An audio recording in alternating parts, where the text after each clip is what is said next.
Chrissy, I didn't have to use her. Chrissy. I wasn't prepared to call a meeting to order, but I can do so. There he is. There we go. All right. Phew, saved by the door. Saved by the door. This vice chair duties. Intimidating. Thank goodness. No, we have to ask as experts. Get me back to the agenda. We have an extra. Need to know. If we can get an extra iPad. Thank you. I can share. All right, Terry, you ready to? Clock says 3:01, so let's roll.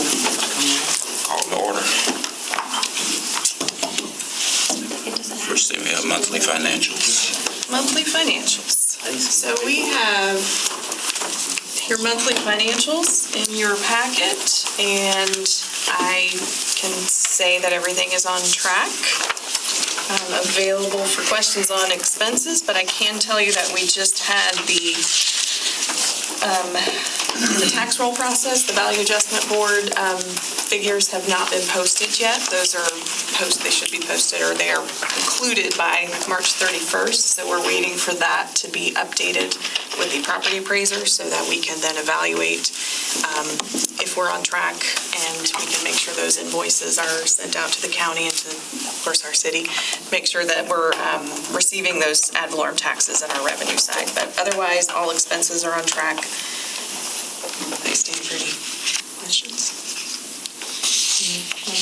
Expenses? Any questions? Moving on to the project progression report, just a few key updates. Oak Street is in site plan review at this time. We did receive notice from their team that they're extending their closing date, so that is available to them per the contract. They are able to extend it at least twice before there is a cash purchase, a deposit, I guess, for additional extensions. So that current closing date is looking like it could be June, but they have the ability to extend that further on at least a few more times. So it's under site plan review. I'm not sure there's any major comments other than it is a downtown infill site, so there's significant infrastructure and utilities coordination. That's just typical as part of downtown development. So nothing major, no major roadblocks at this time. Mirrorton, Substation's green wall is significantly underway. If you ever get a chance to drive by, you can see the brick pattern is going up, and that is progressing well. And Central Avenue Olive Street sidewalk is significantly moving on track. It's almost done. So if you ever go that way on Olive Street, that sidewalk is near completion. It should be done within the next few weeks. And just an update to the East Main District Plan, there is a pending task authorization, which is on your agenda today for consideration to implement design of those right-of-way improvements. So that's just an update on those major projects. And we'll move on to the program progression report. I do have two updates. The first one is Stone Cabin in Dixieland that has been withdrawn. That tenant is not going to be in that location, so those funds are now available for other locations within Dixieland. And then moving down to downtown in the Gore Building, they have notified us they're getting ready to submit for their reimbursement. So that funding should be coming out of your monthly report maybe by next month. And you see that as a reimbursement to them for their significant work on that building. So any questions on the project or program reports? Okay.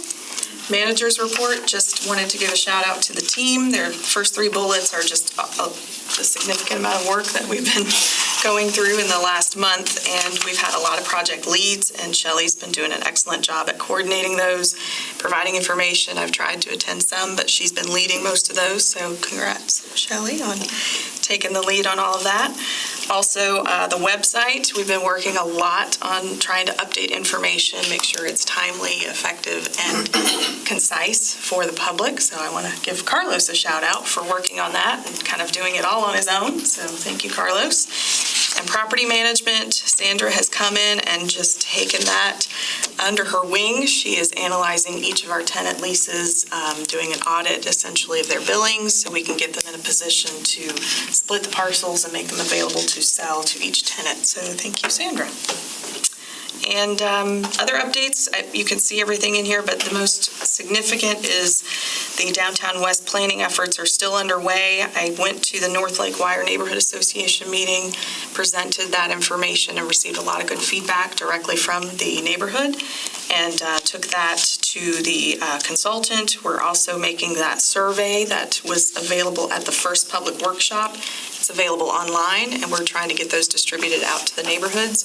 Jonathan Rodriguez with Neighborhoods is trying to help us. He is helping get those out to each of the neighborhoods to make sure they're aware that the survey is available online in print form, and trying to make sure we get as much of that feedback as possible before we kind of consolidate what those recommendations will look like. So that's all with manager's report, unless you all have questions.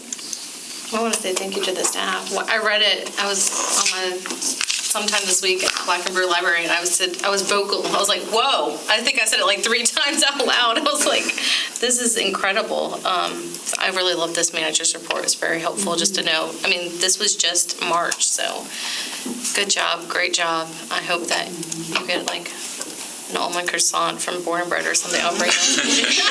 No pressure, no pressure. I'll have to bring y'all something next time. When I read that, I was like, whoa. So, yeah, it's huge. I got her coffee during the LDDA ritual. Yeah, they didn't. So now I got to pick up the slack. Valerie, the first bullet point, the 14 project leads, just for context, is that more than we typically have in a month, or where are we? Yes. Yeah. What would you attribute that to, you think? I think from passing out our incentives when we did the neighborhood meetings. So when we were at the public workshop for Downtown West, we were able to print a summary of the incentives and have that available.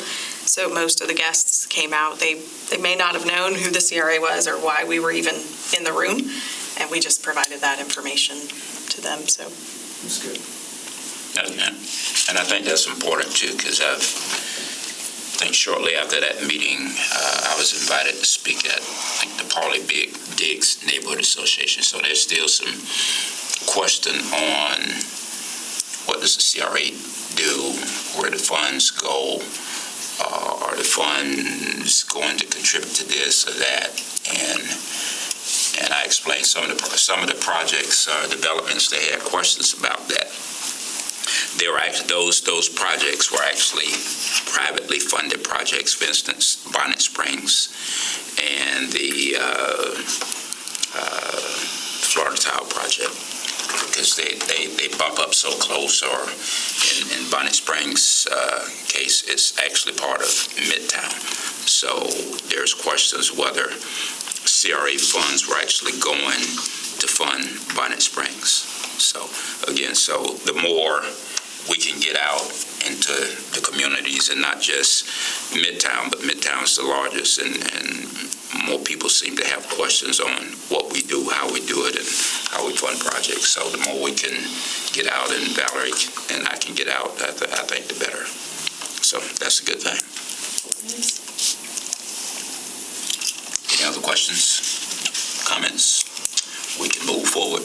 Okay, so we just have 2 events. I didn't really touch on this in the manager's report, but it's a major undertaking and a major accomplishment to say that our annual report is complete and our audit is complete. So those are 2 milestones that happen every year. March 31st, those are the deadlines to provide both. And I will be preparing, and Brian and I will probably tag team a little bit, a presentation to the commission on April 17th. And then also, I hope you all received the invitation and have RSVP'd for the municipal board's dinner on April 21st at Cleveland Heights Golf. Here it is, in the main ballroom. So those are 2 events coming up. And I just received an email from Lakeland Now. It looks like there's going to be a forum for, let me make sure, Let's Talk Lakeland Race and Equity on May 9th. So I hope you all can at least find that on your calendars. And if you did not receive it, it's on the Lakeland Now website, but I'll forward that because it did just come in right before our meeting. So I think that's going to be an important topic. It's going to be at the well on May 9th at 6:30 in the evening. And there's a survey that they're asking to be completed prior. So it's kind of follow up on the Lakeland agenda from 2020. Survey's on Lakeland Vision's website. Also on Lakeland Vision. Thank you. Okay. Okay, you would like to have as many of us as possible August 17th for support? Yes. Okay. Yes, 'cause it's going to be just and I will be running through this report at the end of our meeting today, but it's to show who you are and your support of all the things CRA to the commission. That'd be great. April 17th, right, Terry? April 17th. Okay. You said August, so. Oh. On the On the 17th, okay, just making sure. I heard August. So the 9 a.m. Yes, and it'll be Thank you, Christina. I think it's the first item on that agenda for that morning, so 9 a.m. sharp. Right. That's all I have for the updates. We can move on to the action items, unless there's anything. Okay. Everybody get a chance to look over the minutes from the last meeting? Yeah, I'm not sure what the right verb is. Towards the end, it says Katie Martinez, advised that zoning would be an issue. I don't know enough about zoning to advise. I don't know if I questioned it or if I suggested it might be or Commented, Questions? questioned. I'm good with anything but advised. Question inquired?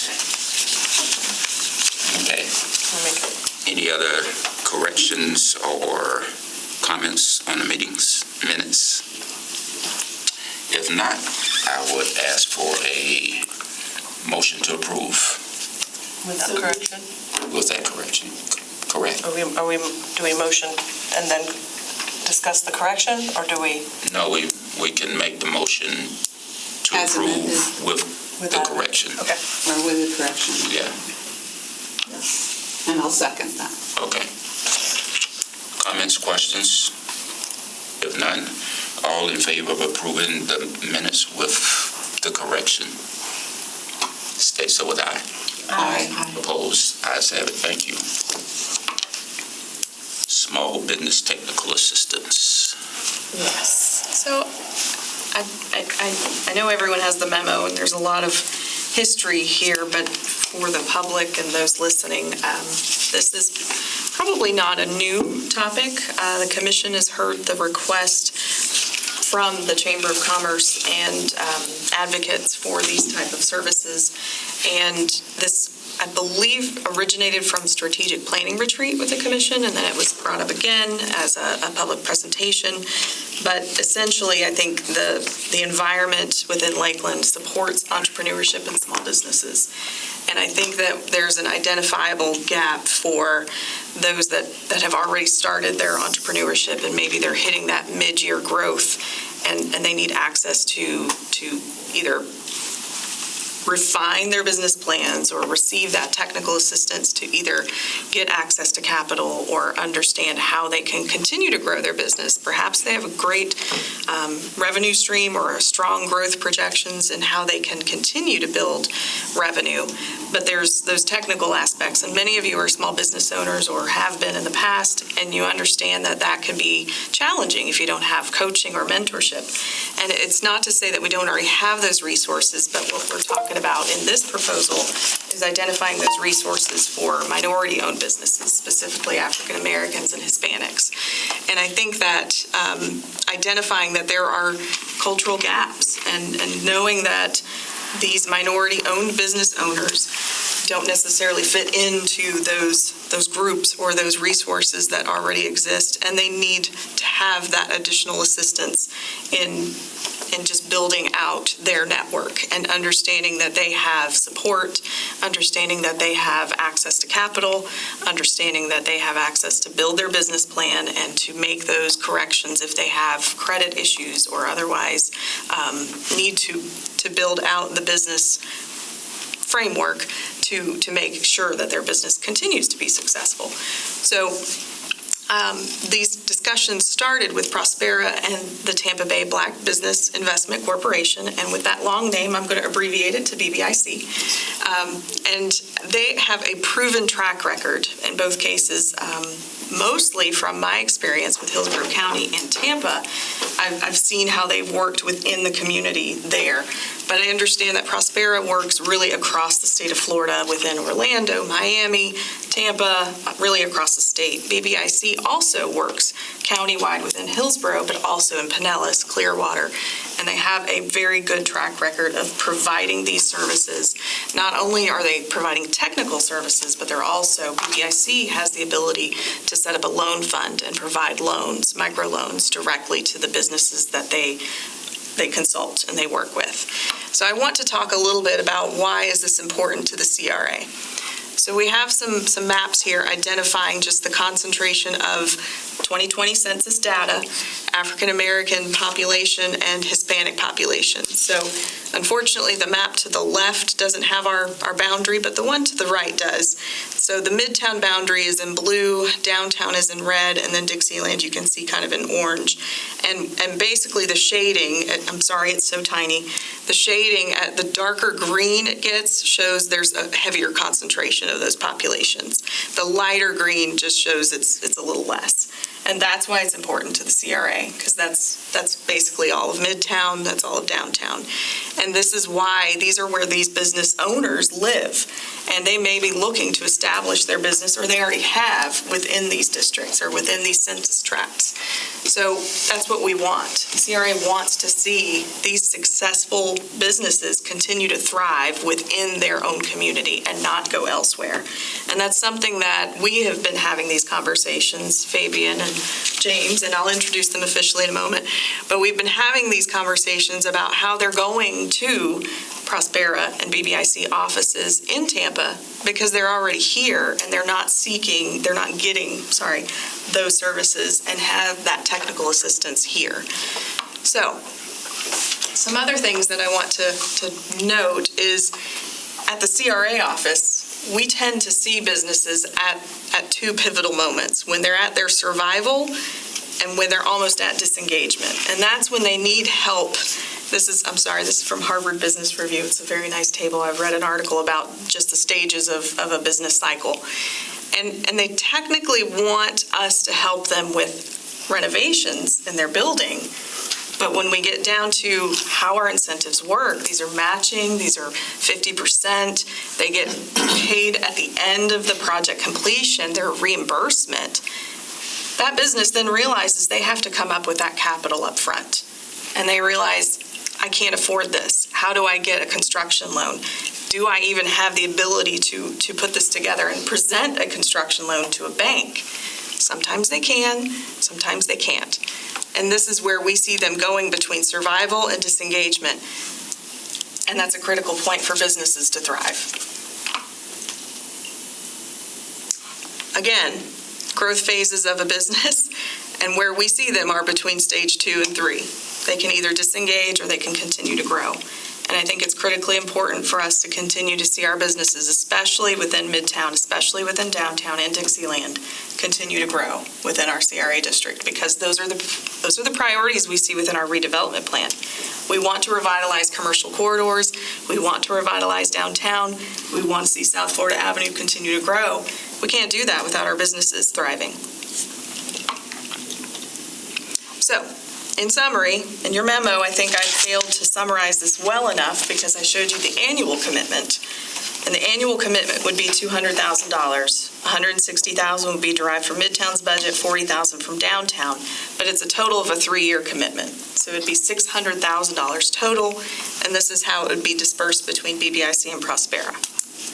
Essentially, their services would be, as outlined in the memo, providing counseling, outreach, seminars, and they have a set of minimums that we've negotiated and agreed upon that they feel very comfortable in providing because they have a proven track record of being able to do so in their other communities. So with that, I'm going to stop, and I'm going to turn to my guests here. We have Albert Lee from BBIC, CEO and President, Fabian Yepes. I hope I said that correctly, Phoebe. James Randolph, also with BBIC, and we also have our chamber advocates as well who realize the value of this, Amy Wiggins and Philip Walker. So I'm going to turn to them and let them speak to how they would most definitely provide these services within Lakeland. Albert, you're first if you like. You want me to come up or sitting here? You aren't on camera. Why don't you come on? We want to see you on camera. First off, thank you all so very much for the opportunity. This has been a long time coming. Valerie, I thank you so much for jumping in there. Brian, we were hashing it out in that conversation a few months ago.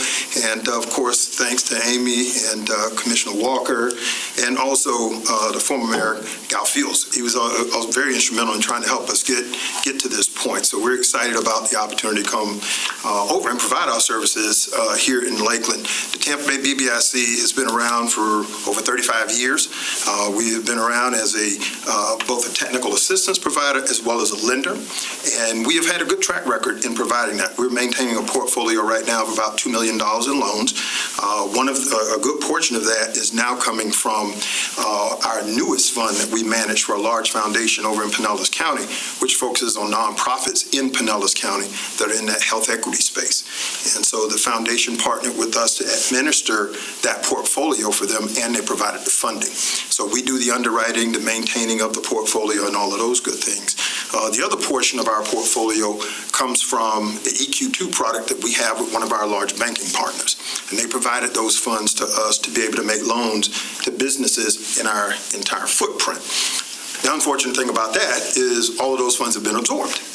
But we have another facility that we secured from a credit union partner that allows us to be able to fund small loans, as well. We look at using a portion of that to help us fund loans over here in Lakeland until we can go forward with developing an additional loan fund from partner foundations and banks over in Lakeland and Polk County. We typically like to have involvement from the municipalities in the areas that we're serving. They understand the market, they understand the need, and then we can be that conduit to help them get those dollars to those businesses that need it, and it also helps support what we're able to do. So we're excited about it. This is a program that we operate in almost each of those municipalities. The BBIC, I forgot. One of the other great ones that we just put together about 2 years ago with Raymond James. That allows us to go statewide, and those allow us to do much larger deals. We can do deals anywhere from $150,000 up to $5 million, $10 million, and they allow us to do real estate, commercial real estate. That was something we couldn't do before. One, we didn't have the ability to do loans that size, but number two, we could not do investment real estate. So we still won't get into construction, but if there are projects within our targeted areas that we serve where people want to do acquisition for real estate to expand their business, we have the capacity to do that. Now, that particular portfolio is directed at Black-owned businesses. That was at the bank's direction. The other portfolio loans that we have is open to anyone that's a small business, okay? So the Tampa Bay BBIC, just to give you a little bit of history, when we started back in 1987, we started as one of about 8 organizations throughout the state that was initiated through state legislation to help make up for the lack of loan and capital access to Black-owned businesses. As such, it was mandated by the state legislature that our dollars be targeted only to Black-owned businesses. That is we no longer participate in that program. I think we exited out of that program some 5 or 6 years ago.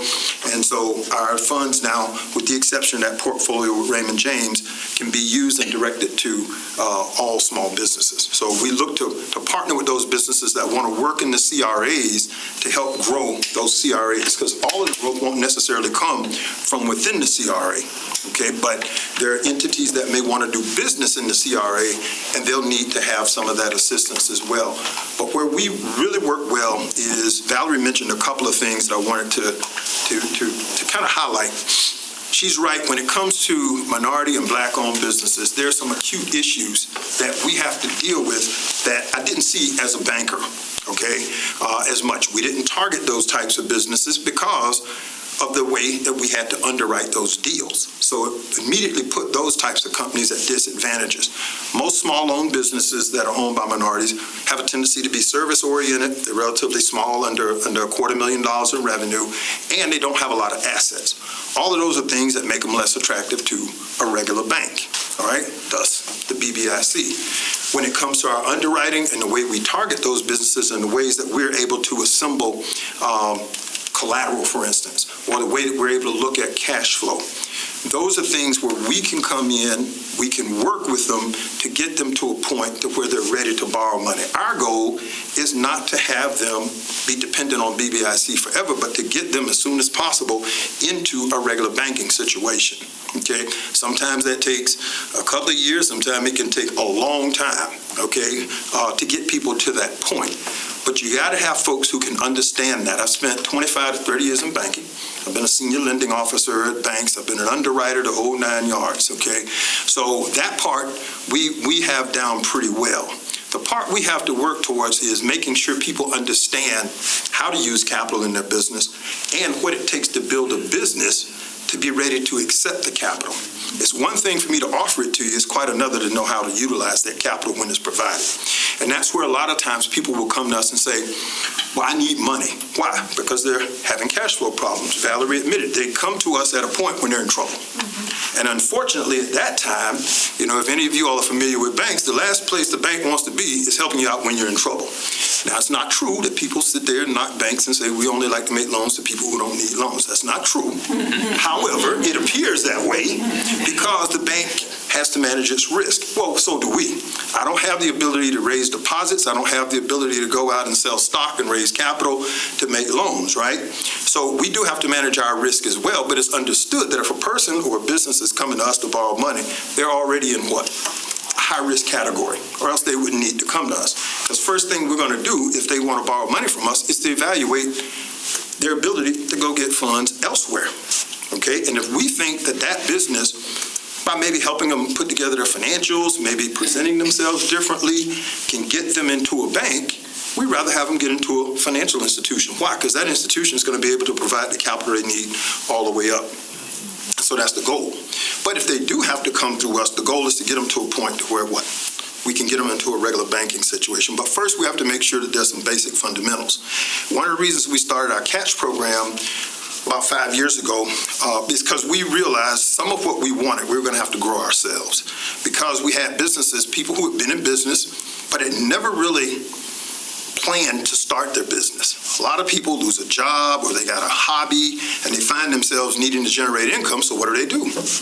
They use their experience and they start a business, but they don't necessarily go through all of the proper steps. They'll register with the state and things of that nature. They don't do a whole lot of planning. Now, I will tell you this. I will take that kind of person over a person that's a tire kicker all day long. Because you do have people who are perpetual tire kickers. They'll tell you they want to start, they'll come back and visit, and they never get out of the starting blocks. But I'll take that person that has done what? Said, hey, look, I might have done it wrong, but I'm out there. I'm trying to generate revenue. Now, can you help me fix my situation? And that's where I think we come in and we add a lot of value. Now, what we can't do, because we are a lender, we do not prepare business plans. But we do have the ability to review those business plans, and that's where we have the ability to work with other partners, the SBDCs, who can help you actually write the plan because they're not lenders. Prospera and organizations like that can get them to that point. And then they can send them back to us, and we can look at ways that we can provide loans to them. The other place that we bring value, and I think, it's kind of proven, when we get involved, it has a tendency to catalyze a community, right? And it does it in ways that people don't even realize it. But when all of a sudden you start providing opportunity to people that they didn't know that they had, all of a sudden it's like, wow, so I can do it. Oftentimes it's not that people want to utilize the service, but they want to know that they have access to it. And unfortunately, in the banking business, we've done a better job now. I got in banking 30 years ago, about 35 years ago. And it was a very different business at that time, okay? There was a lot of mystery behind how we did things, right? Nowadays, that's not the case.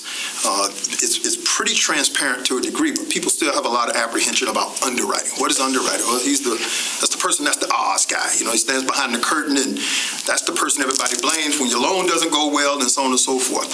So our job is to help people understand that. And so we bring that understanding to help them understand why that deal didn't work through a bank. Here's how we can help you with that, and here's our goal to get you to where you need to go. The other way that we bring value is helping organizations or communities understand what the opportunities might be for development.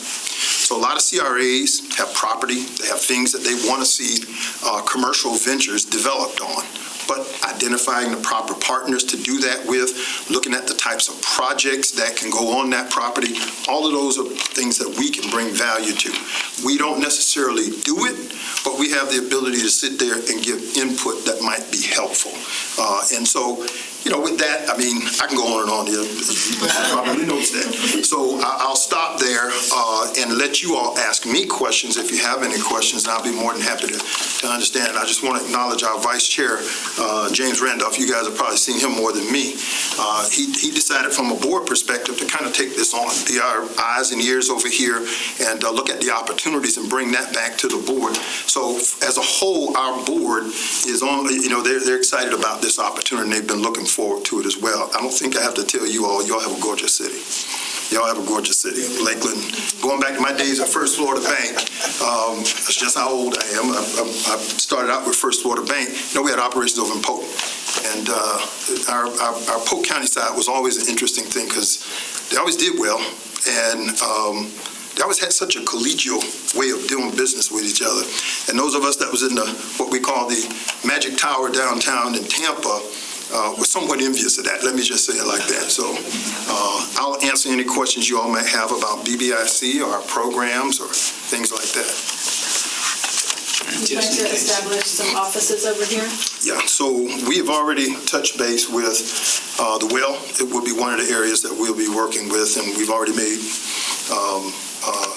direct contact with them. We've worked with Sally for quite some time, even before the facility that she has in place now. Also at the chamber has offered us space as well. You talked about small loans. Sure. What dollar amounts are we talking about? What's small? So our average loan historically has been around $25,000. Now we do have some loans obviously that go up above that. But when I say small, I'm talking in terms of usually not less than $5. Not that we can't do less than $5, but usually in that $5,000 to $50,000 range. And by the way, just as I don't know if you can go back to that original clip where you showed the screenshot of BBIC and Prosperity right there. And I did not plan this. That's a screen grab, I can tell, but it's okay. You see that gentleman right there? He's a Lakeland native. Okay, his name is Fred Tomlin. This company right here is AWS, so you couldn't have picked a better page. Freddie went to high school over here and all of those good things. His company, AWS, and he would be a great testament. When we got involved with them, I think they had maybe 4 employees. They were in a little trailer that was up on bricks over in Pinellas County somewhere, and they came to us, and we pieced together some collateral. We made it happen and got them the funding they needed to get a couple of critical things, some new containers to do their business as well as a new vehicle, and then put them in a position where we helped them clean up their financials. The good thing is they were go-getters. These guys knew how to go out and get business. Well, at that time they had basically one market. These guys now are in about 24 states. They are now franchising. I think they have somewhere in the neighborhood around 19 franchises. And they're just blowing it up. So we kept them as clients for probably about four years in our own portfolio. They needed a line of credit. It was larger than what we could do directly. We partnered with one of the banks. One of the guys used to be a CEO with one of the banks I was with. He was running another bank. I went to him and I said, hey, look, we'll put up a certain amount of money, and I need you guys to double that and give them the line of credit. So in other words, we were a backstop. And at that time, we had some extra capital. I don't have that capacity right now, but we had the extra capital. So we provided it for them as a backstop. They got the line of credit, and they grew and became a very good customer for the bank. So much so that when it came time for them to grow and they wanted to buy their own facility, that bank lost them. we moved them to another bank, which was Raymond James. And subsequently, they grew again, and Raymond James has lost them. Because the other bank came in with a facility. Their company was so strong that when they got ready to get that larger facility about, well, I won't say, but to get the money they needed to do all of what they were wanting to do, they had banks that were competing for the business. So it's just ironic you put Fred there because he is a Lakeland native. So those are good stories, and all of those all of our stories don't end up great. We've taken our share of losses, okay, even over here, but it's part of the business. And so one of the things we'd be looking to do with building out that loan fund is to make sure that we have a loss reserve in there as well, because that allows us to be able to leverage the portfolio. It allows us to be able to take on a few more deals that we typically can't do. So again. And I stood up because one of the things I'm a small business owner. I'm in the 27th year. And when I moved here coming out of a corporate career, I was in San Diego, I came to Tampa, and one of the things that I learned real quick is that my understanding as a person wanting to start a business wasn't what the banks understood. Mine was, I had a $75,000 cashier check. In my mind, I said I want to open an account. I want to use your money, and mine is like your collateral. Well, you in the banking scenarios know that they don't say, I said, well, what do you mean no? I don't need it, but do this. And as a novice, I had no idea. They said, James, come back with 3 years of financials, showing us that you've been able to sustain yourselves, and then we will consider making you a loan. And I went to 4 or 5 different banks in the Tampa-Hillsborough area. They all said the same thing. So by the time I got to the third one, I'm going, I know where you're going with this, right? And so I thought I had the level of sophistication necessary to be successful. What I didn't understand is what BBIC does. And part of why I got affiliated with the BBIC is because there are a tremendous number of people like myself. They don't have to look like me, but they're about as experienced as I was. And they don't understand, even today, what Albert shared, and they need to know to be successful. So I bring that side as a small business owner on the board and understanding what day-to-day activities are for a small business owner. The other part of what I wanted to make a comment is that Albert didn't mention the BBIF, another acronym, which is our foundation. There's an opportunity when we deal with opportunities that the Black Business Investment Foundation receives those funds and allow us to continue to do. Because there are opportunities out there where foundations will say, we want to play, but you got to be a nonprofit. So we have both sides of that available. And so we have the capacity to work with just about every scenario that makes itself available. He said earlier that I have been the face for about 2 years, and some of you heard me say this, is that all I knew about Lakeland was 75, 80 miles an hour on I-4 going out of the state or coming back in the state. And then finally I decided to get off about 2 years ago and started seeing what Lakeland looks like. And I'm very pleased. I actually live in Brandon, but he's in Citrus Park on the other side, the west side of Hillsborough County. So I've accepted that responsibility to be the face of what the BBIC is trying to do here. I look forward to working with Prospera because I also understand what happens on that side. So if there's any additional questions for Albert and myself, we're here to respond to those. We can talk to you afterwards, and we can let Prospera take the floor now. So I'm sorry, ma'am. One of the first things a small business has to do when they're getting going is to figure out their target market and figure out how they're going to talk to them. Mm-hmm. How are you going to talk to your target market here in Lakeland? How are they going to find out these services, and how will they hear it differently than SCORE and SBDC is already there? Because I agree there's a cultural gap. Yeah. How do you cross that gap? So one of the things that we found that's very helpful to us, about 5 or 6 years ago, we started doing mixers, where we invite targeted business owners. And, even though social media has its negatives, one of the things social media has its great positives is getting the word out. And these things grouped beyond they surprised me how successful they were. I mean, we've not had less than 200 people attend a mixer probably since the first or second mixer we've had. And so one of the things that I've already talked about is having a mixer to kind of bring everybody out. Matter of fact, once we initiate this, we invite the community out, probably to the well. Okay, that seems to be a facility everybody in some of the target markets that we're looking at are familiar with, and just talk about BBIC, because a lot of what needs to happen is small business owners need to know each other.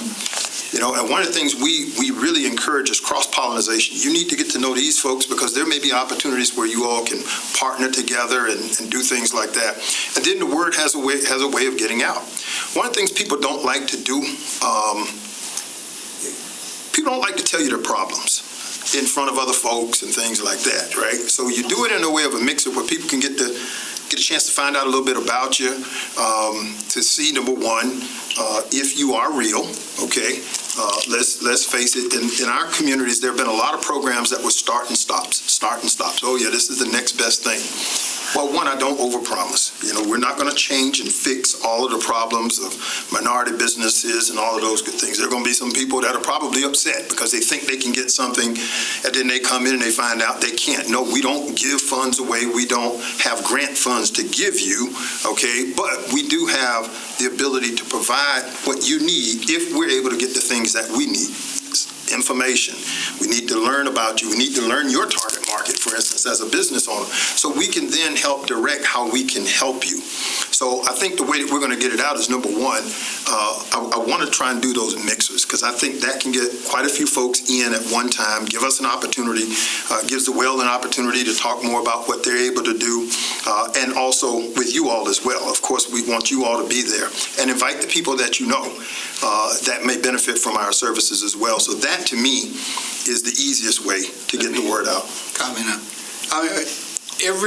Early on and continuously, my comment is BBIC does stand for Black Business Investment Corp. We want to work with other than just. And I had an opportunity to speak at the chamber. The comment that I made there was very similar. Women, small businesses, minority-owned business, doesn't matter. I can think that you can find that category in most cities. So I'm not a purpose of being hung up on Black Business Investment Corp., although that's the charter. I believe as a board member, in order for us to be successful, we have to figure out ways to bridge the gaps, to bridge all those other things within reason. You know, not selling the whole thing out here. But we know that in order for us to continue to grow and be successful, we have to work with a scale of people that are in the category we're looking at, which are startups, minority, women on, Black on, Hispanic on, that can utilize the overall services that we're bringing to the table. Albert didn't say this as he was talking about some of the additional folk that we've worked with. One of the things that I really enjoyed early on was learning that we work with a tradesman. We had some recurring, and still today, recurring loans with drywallers, painters, all of these type folk who might need $2,500, $3,000 to finish the job or to buy the product. And part of our growth has been to be able to help those come back as they pay in, and they're building more credibility in our credit status, and then we're still able to help them to go ahead and continue to do this. That's not the key part of what the business is, but it is things that we're open to do and what we've had experience doing. So I'm just going to tie that back around. Yeah, Please, and I will tell you, the primary portion of our portfolio is Black-owned businesses, because, I mean, hence the name, Tampa Bay Black Business Investment Corporation. And so that's typically who we target.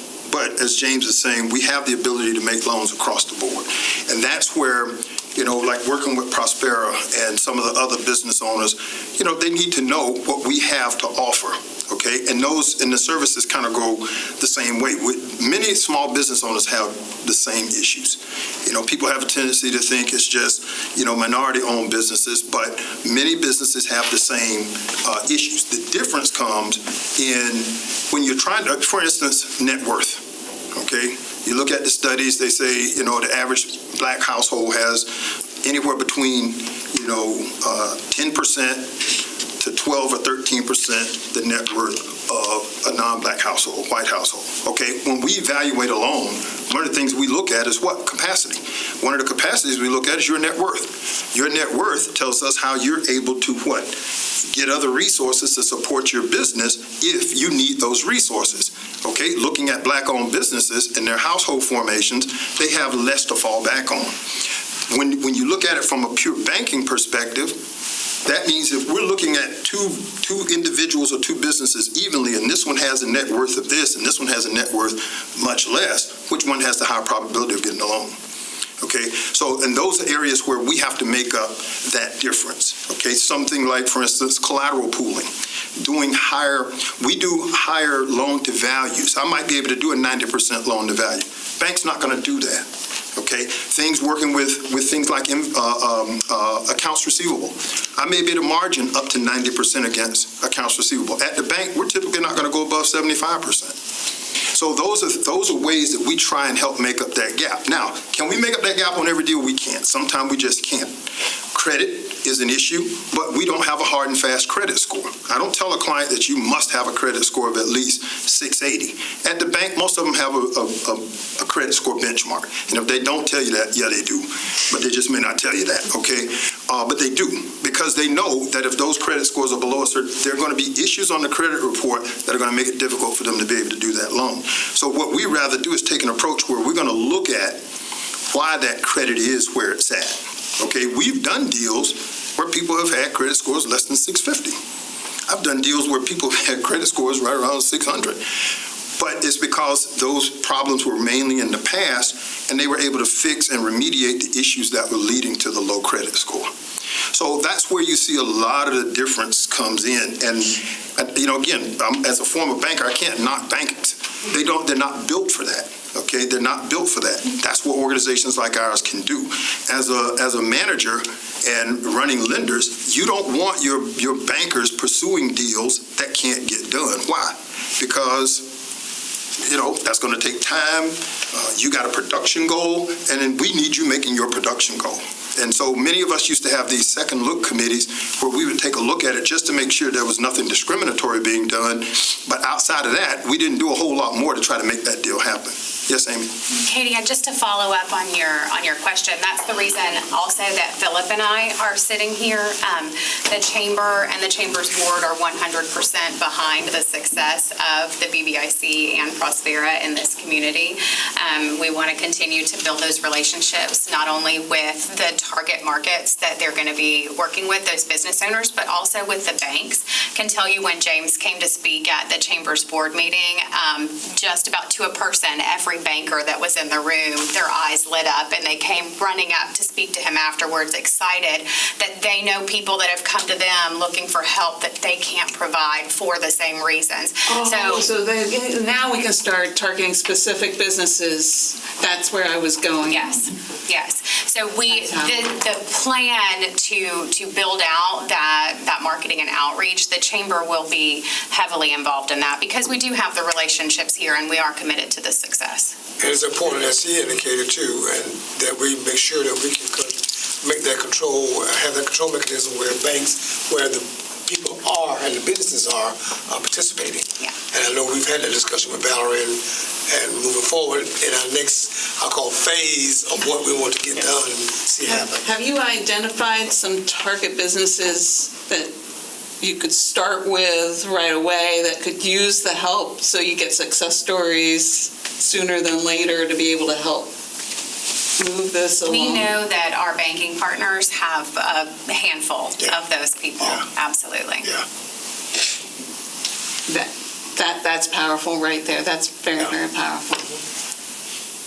So if there are any additional questions, I'll be happy to answer those. If not, I did have one more question. We also have Prospera that should probably let Fabian speak. Fabian said, yeah, okay. And then we can ask questions of both. Great. See, I'm leaning over here saying, Gotta get Prospera. Are they getting a business credit score through this as well when they get a loan through? As of now, we don't report. We really don't. We just don't have the facilitation to do it. If they want if they want to reach out to us directly or they want to get a letter, that we can definitely send a letter that they can include in their packet to talk about our credit experience. Like in the case of these guys, we were able to vouch for them directly. As a matter of fact, that's one of the things, when we make the introduction, we're able to talk about our experience with that borrower. And that carries a lot of weight. Thank you. Yes, sir. and this question will probably be for both. Sure. But do you have a directory of businesses that you work with? For instance, in previous place I lived, there was called a Black Business Directory. I get questions around here all the time. Do you know a person that does this? Do you know a business that does this?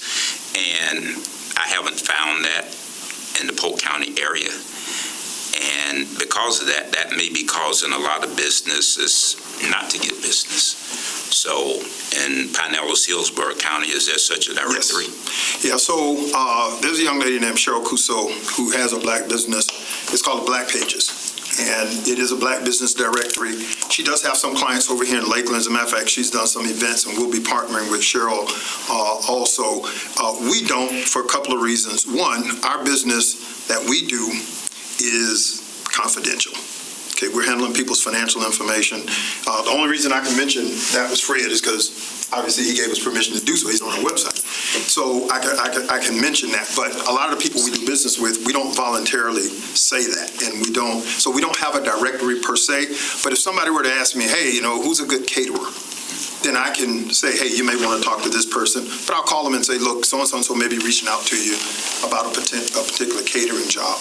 It's just like when we get information at our mixers and people give us their contact information, we don't turn around and sell those lists. We don't turn around and bombard them with stuff. We do let them know when the next mixer is coming and things like that. But that is the only Black Pages directory that I know of. And that one has been around for about at least 30 years. At one time there was, Mr. Coney, a Black Pages kind of a net here in Lakeland, but I'm going back to the 90s. Yeah, that's right. Back to the 90s. There was something at that time when I know when I had my Allstate Insurance Agency in North Lakeland, it was very well known about it, and that's what you advertise as being an African American or Black owner of a business. And that's probably something that if the well is going to partner actually do the education, because I know you said that you provide the funds, but you don't do business plans and that kind of thing. So that can be a continuation to what's done there in the training. Yes, sir. Thank you. Any other questions? I have one, might be for Valerie, and that is, would the services be available for anybody in the Lakeland area, not specific to the CRA? That is correct. So as much as I'd like to say it's just for the CRA, it really is beneficial for everyone within the community. So we can't say that you have to turn them away. We won't ask. Turn them away. However, in the structure of the agreement that we have still, we've worked out most of the details. We're just refining some of the minor details. In the reporting, we are asking that each of the service providers show us just the number of touch points they have, who they consult with, where are they located, and if they have a strong number that's within Midtown or downtown or outside, we'll have that data and those statistics to be able to show how this is working and where it's kind of where the geographic areas are kind of pulling from. Yes, sir. One question, and this would be for Prospera as well.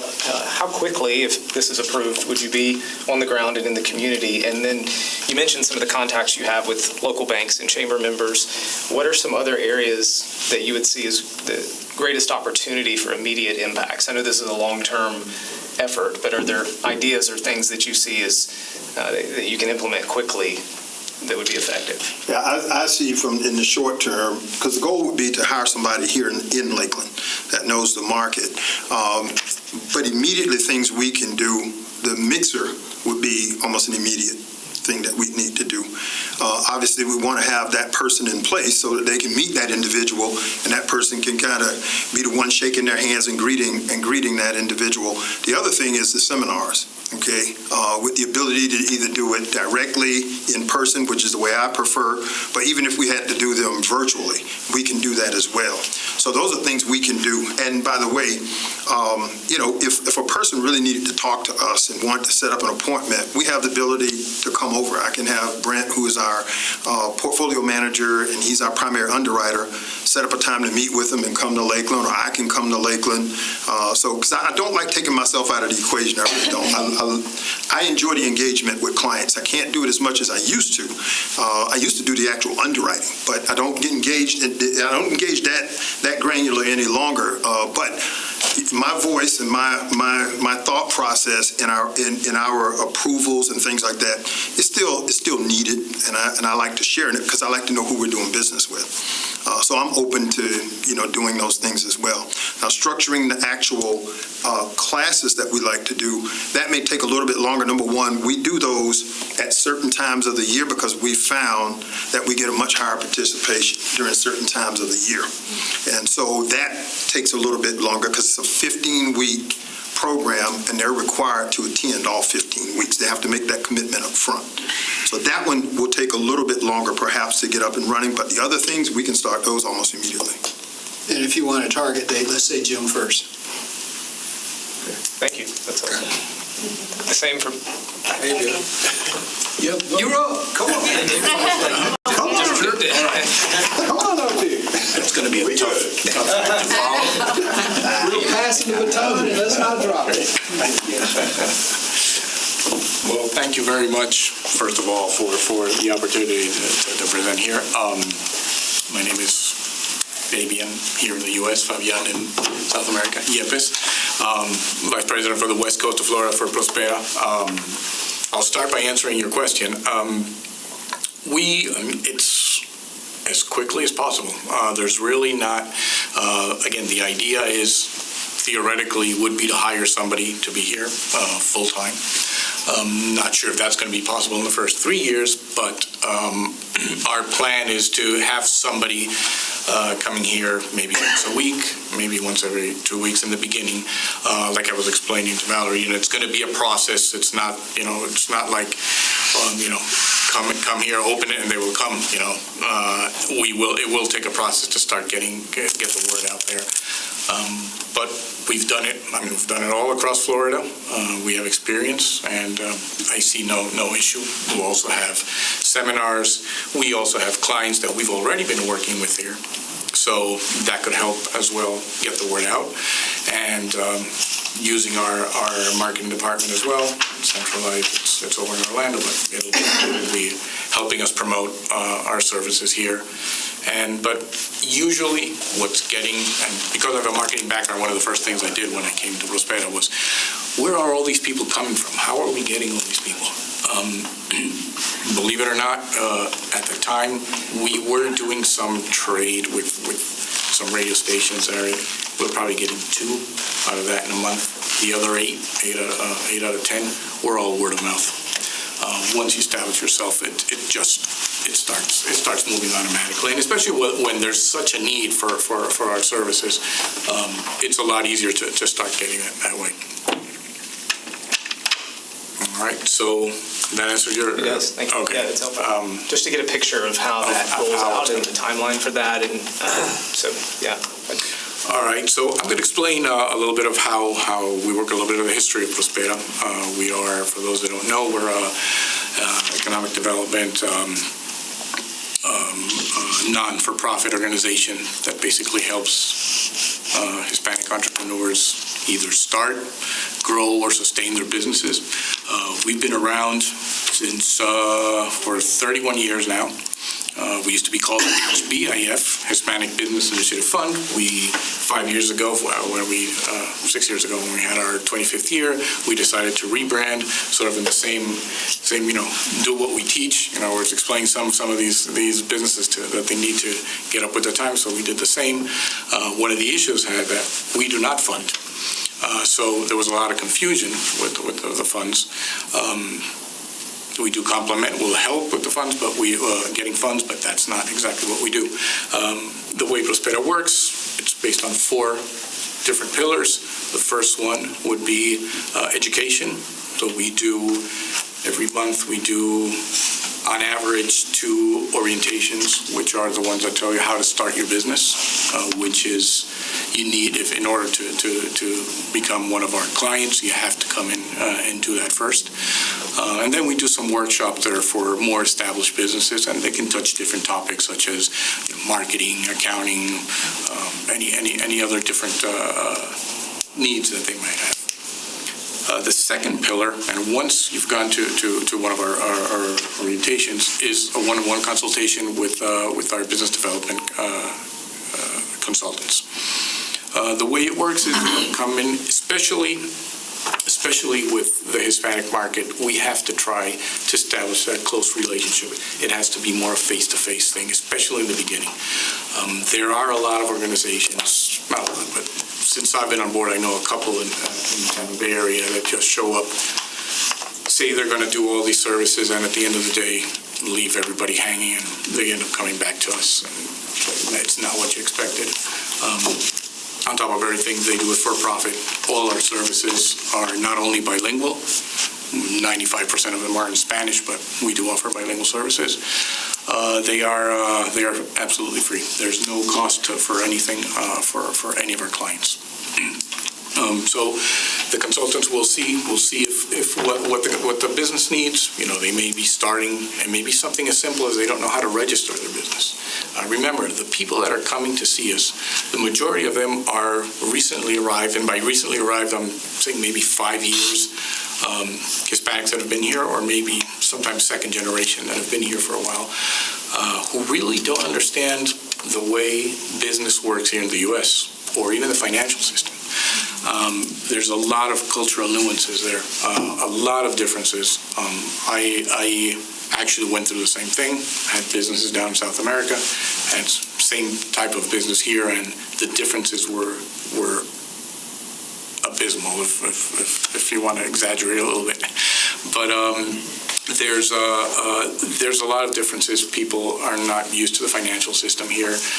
Credit score, that's non-existent in most of the countries here. So, we have that is a big issue. Try to get people to get them on board with building their credit. And coincidentally, we did a few years ago. We started working with another city, and they were doing this plan where they were bringing all minorities just to be able to get them ready to work with the city, minority providers for the city. They did the first one. They said it was very successful. We met with the city, and we asked them, well, what were the numbers of the people that came here? We had over 30 people sign up for this, for it to become minority to become minority certified and be able to do business with the city. My next question was, well, how many actually qualified? And they said 2. And that's the big issue. And many of those were Hispanic. And that's where we said, yeah, that's where we jump in. We'll get them ready. Why? The city, there's no need for the city to spend resources on trying to get them ready when, that's what we do. When we'll get them ready, we'll hand them over as soon as they're ready. And we try to get them minority certified so they can go and do business with either private or public side. But anyway, the third pillar that we have are business assistance grants. What they are, they are services that we offer. We don't do them in-house in order to keep our overhead lower. But what we offer is we can offer our clients QuickBooks training. We can offer them legal assessment, accounting assessment, branding kits, marketing plans, and business plans, which I know that we've helped a couple of your clients as well. And these services are done, obviously, by, like I mentioned, by somebody outside of the organization. But they're vetted by us. We are constantly, after every time they offer a service, we follow up with them and see that, they're doing what they have to do. They're doing in the timeline that they have to do it, because at the end of the day, they represent us with the community, and we just have to make sure that everything is going well. The consultants, they get the clients, they study clients, they work with them for a while, depending on what they need, and they offer these business assistance grants, which are delivered to the clients once they are approved by a committee that we have at the end of the month. we're a nonprofit. We have organizations that are funders. So we don't get to decide who gets the funds. It's a committee that meets every end of the month and decides who gets it. So let's say somebody wants to open up a bakery, and they're still in the initial process. They still have to register the company. Well, the consultant will present this client for maybe an accounting assessment and a legal assessment, so that the clients can open up their business the correct way. People come here and really come here because they want to do business the right way. I always like to look back and see and say, people are leaving other countries and coming here searching for the American dream. That's obvious. But the reasons that they're leaving is, maybe it's political instability. I said it right? Thank you. I'm trying to translate right now. I'm not sure if I got it right. It may be just, we've had a lot of people that just come over because they had a small store in Central America, and, every month somebody would go from the in Salvador and Honduras, they would go from the Maras and tell me, you have to, give me so much money, or, and they would, if they wouldn't, they have to deal. So it's things that almost you feel that are only in the movies, but it really happens, and unfortunately that's why many people have to come here and do it. Either become political asylum or just try to do it the right way. We strongly and we really need people to do business the right way. Having had a business down in South America, I know how things work, and we've had clients that will come up and say, "Hey, look, I'm opening this food truck.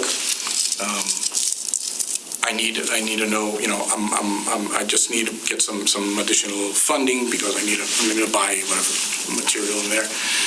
And we'll ask them, "Well, let's do this right. You have your licenses. Do you have the permits? Do you have everything?" And they'll come out and tell you, "No, don't worry about that. We're not going to do that. We don't worry about that. I'll take care of it." I go, "No, we're not helping you unless you do things right. We have to respond for what we're doing. So we have to make sure that you do things right." And the majority, 99% of people will do it the right way. So once they get approved, our fourth pillar is access to capital. Now, like I mentioned, we don't do it directly. What we do is we work with several financial institutions, including PBIC, and we will get people ready for these loans. Many people, again, they're not ready. Their credit is not ready. They have never done business here or worked with a bank here. There's still sometimes, people that unfortunately have been guided or misguided. I know especially in the area over in Pinellas County in Clearwater, there's a large Mexican population that come from one specific area in Mexico, from Hidalgo. And there are what are called the multi-servicios, multi-service places, where you can go and have a notary help you. They can do your accounting. They can do translations. At the same time, they can do there's a barber shop right there, and you can get a tattoo. I mean, everything is done at the same place, and that kind of tells you how serious it can be. We get a lot of times that people want to want to pursue a loan, and they've been working with these people. They bring their taxes, and it's really sad to see how they are, completely misguided. The first thing you see is that, well, why didn't your CPA sign this? No, he told me that I had to sign it. Okay, what happens if the IRS contacts you? What are you going to do? You're going to be able to say no. So we see all that. It's really sad. Or we'll get people that say, "I'm making $120,000 a year with my food truck, and I'm looking for a loan. I want to buy a second one." Okay, let me see your taxes. They show it. It says here you're making $25,000.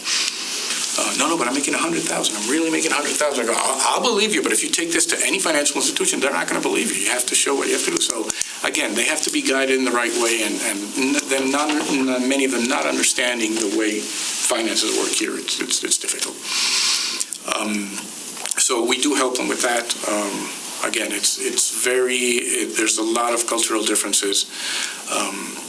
We know that what even there's a lot of distrust with the financial institutions because of bad experiences.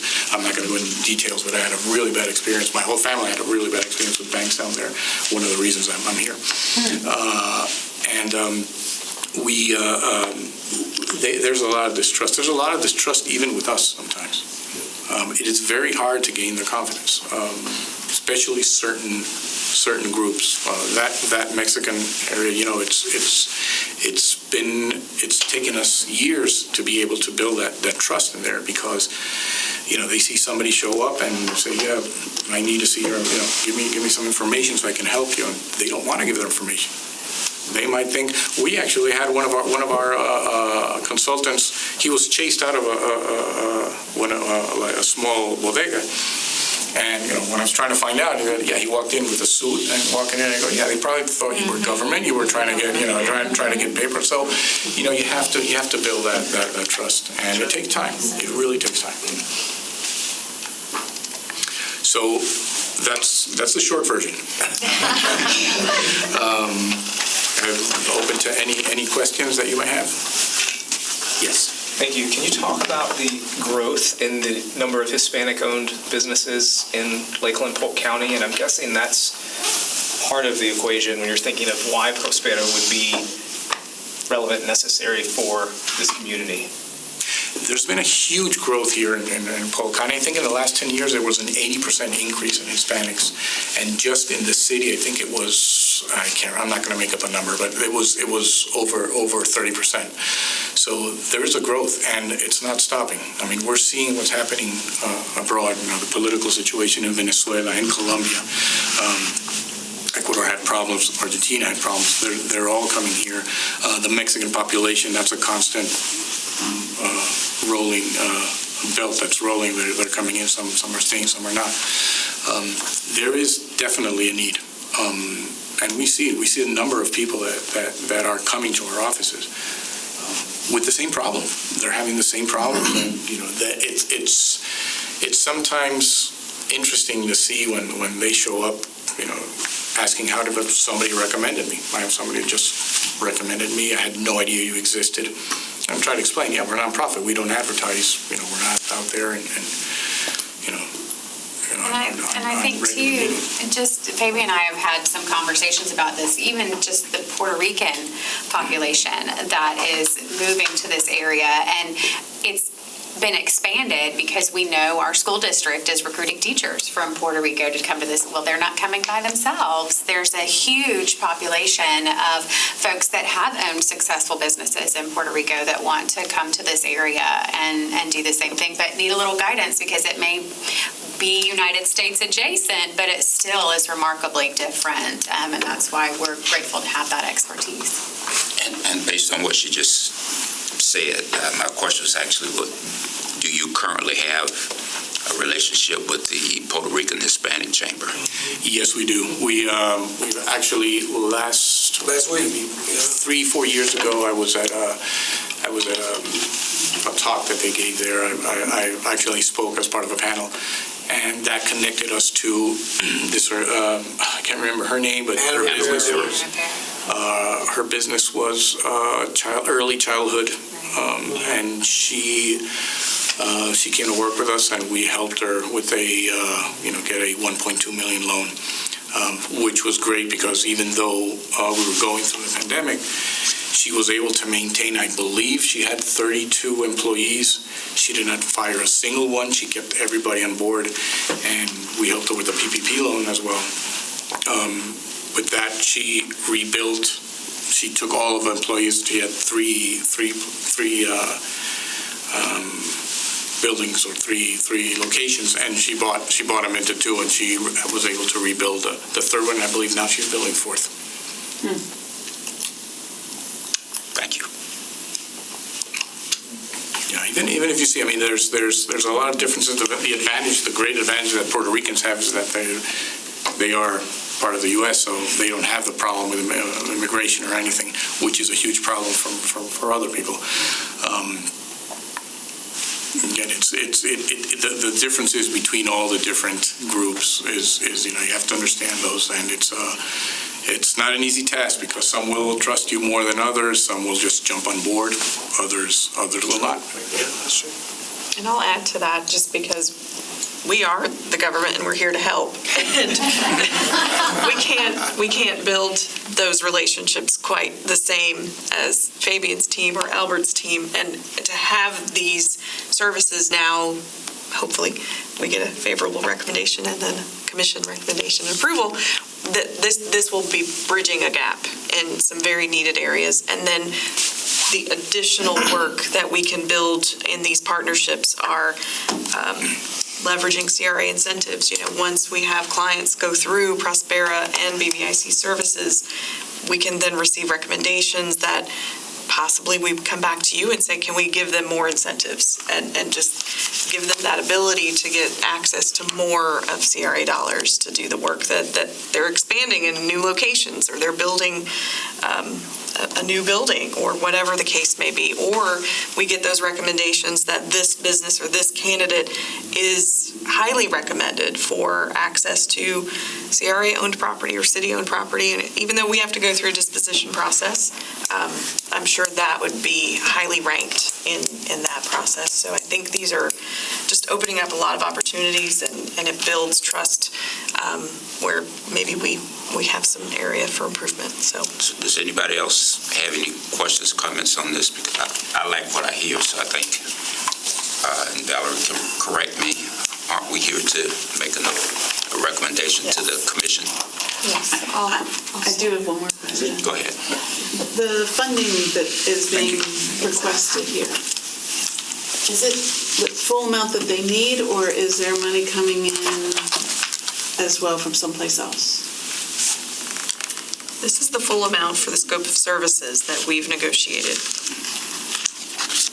But the work that they're going to do here, is there any other agreements being put in place then? Or is this program, this is coming here because it'll be CRA money? Correct. Katie, as I think, and Philip, we have visions that the need outgrows the CRA resources. Yes. And I think the Chamber continues to stand ready, just as we did, to advocate for these dollars, to find other resources and to build these programs to meet the needs of the community. This is where we're starting. And one example, I know Albert mentioned it, we will be working with them and our banking partners to help fund that loan pool. That's going to be an active Chamber engagement in that. And I anticipate that as this grows and as the need presents itself, because we know it's there, it's just not in front of our faces, I think as it presents itself, we'll be asked to be a stronger partner in that as well. I think it's important too to know that from a historical perspective, I'm taking off my non-commission hat, putting it back on the commission hat. Yeah. We were, at the time, we were approached by the Chamber, and former Mayor Fields came along with Ms. Amy from the Chamber, and we had a conversation between both of these groups. We basically told staff, and Commissioner McLeod, you correct me if I'm wrong, because you were there too as well, go find the resources available that we can make this happen. Well, that's what we did. Staff did that, and as a result, when we're talking about dollars that came from ARPA funds and had that conversation, and then everything went and changed around as it happened, here we are now with staff making the recommendations they did to the commission and saying, this is what we think the best place to do it, and how we can utilize the dollars to support the need that we know is there. And as Ms. Amy just said, it's going to continue to grow, and you're going to need additional dollars, but that's where we need to come now, take off my commission hat, put it back on my non-commission hat, to do what we need to do to make the Chamber, of course, as well as CRA or city funds, be there to support the need moving forward. That's Madam correct. Vice Chair, I know you always have. That is right, and that's, I still have my commission hat on, so I'll. But this, from the beginning, there was interest when this was first presented to the commission under, the American Rescue Plan and those funds. But as we went through that process, and there were a lot of needs that were requested, and even through last year's budgeting process for the general fund, but we still said we're interested and would like to find a way to fund this. Staff and put thought into, well, how can we do this and make it work? Is there a connection with the CRA? And then through that process and discussions between Valerie and the chamber is what has got us here today. Trying to put my thoughts together and my questions in an organized fashion.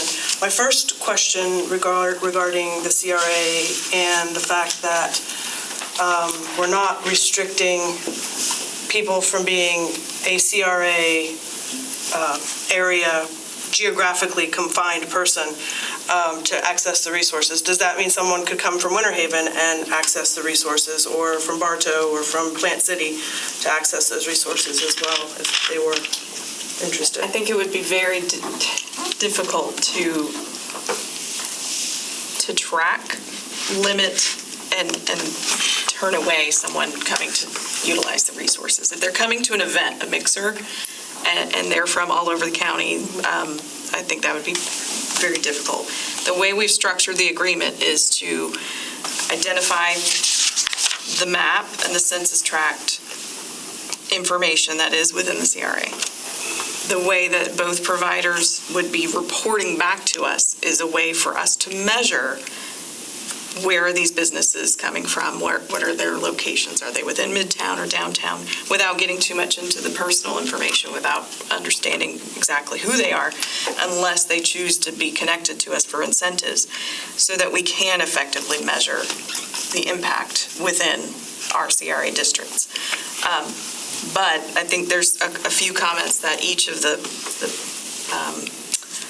gentlemen speaking to us noted is that even though they have a targeted audience, their services are available to all.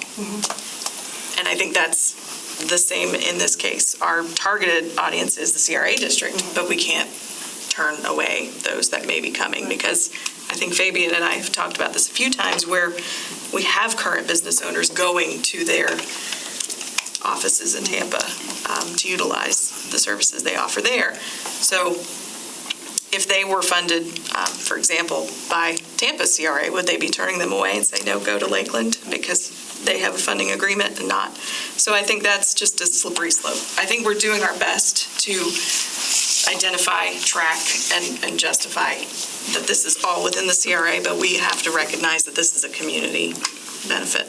So I just asked that question to lead off into then furthering down so I'm looking at this. I can't differentiate by what we were presented in the memo what the services are from the difference between Prospera and BBIC. So it feels like a lot of the language in section 2 and 2 is referring specifically to Prospera, and so I might not have all the information to be able to speak to this, but what's on black and white here says 4 sessions per month. So I did all this math to come up with 240 individuals at a minimum, not limiting that to there would probably be more time. Some people might come for more sessions. So if we're saying this, we're going to pay the amount of money that's in the contract for us to provide 4 technical assistance sessions per month, and a minimum of 4 people attending the webinars per quarter. So there was a total of 8 per quarter. That's why I want to make sure my math adds up, because I'm not known to be the math person in the room. We're going to be talking about like 240 individuals that will be serving over the course of the 3 years. And that's for the contract time. I don't know what the capacity is, so that's the minimum. Obviously, there's more. But then where my questioning came from a CRA budgeting standpoint is, if the CRA is the full funder of these projects, what happens if all of those people are not necessarily coming from the CRA? Are we making a decision for a CRA budget, the money to come out of the CRA budget, and potentially not actually serving anyone in those areas? That's a possibility, correct? It is, and that's why the reporting is in place. So if we see a trend that all of the businesses served are outside the CRA, that's a conversation we need to have between each service provider as to why the marketing isn't reaching our CRA districts, because as I showed you in our maps, we have a concentration of population that is the targeted audience. I think we all believe that we have a market for the services here. If we are not reaching them, we're doing something wrong. And we need to recalibrate how we're doing that. But if we see there's a trend and perhaps they're not utilizing the services or they're not being reached, then we can have those conversations. It's built into the agreement language. So I noticed what you were referring to under Section 2, and it does say Prospera, and I apologize. That was not meant to be only their obligation. It is for both. So this is an outline. This is actually an excerpt from the draft agreement that's currently being reviewed by the City Attorney's Office for both service providers. So this is the draft language that would be expected under their scope of services for the funding that is outlined here. And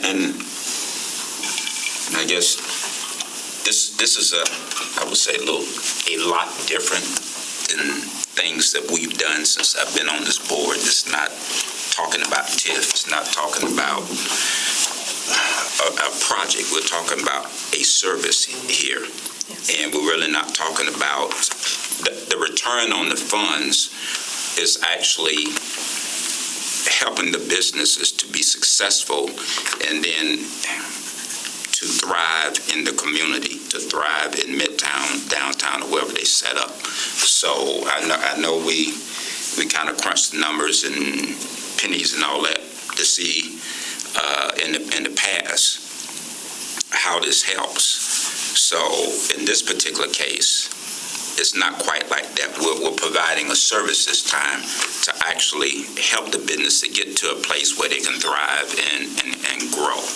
And I would like them to thrive, like, in Lakeland. Yeah. You know, yes, it's going to be awesome for them then to grow their markets, but we want them to thrive, in Lakeland. Yeah. And I've already made a note to myself, too, because it's important that it's advertised that these services are available. So I've already made a note to myself to talk to them about coming to one of my NAACP general membership meetings and open it to the public so the public can actually find out about that particular service. So there's a lot of ways and a lot of things we can do to make it successful, but the bottom line is the public needs to know, and specifically, the public and aspiring business people in the Midtown area. Yes, sir. In reverse of your comment made just now, what if, because we are setting up here in Lakeland, the city of Lakeland, surrounding cities, representative of businesses came here, understood and had an opportunity to see what you're doing here, then went back to their residence towns and said, we can expand. Because of the fact the CRA is now promoting and offering opportunity for growth there. That might be something somebody's already thinking about, but because you're putting this plan in place now, it gives an opportunity for the enrichment for them to come and see.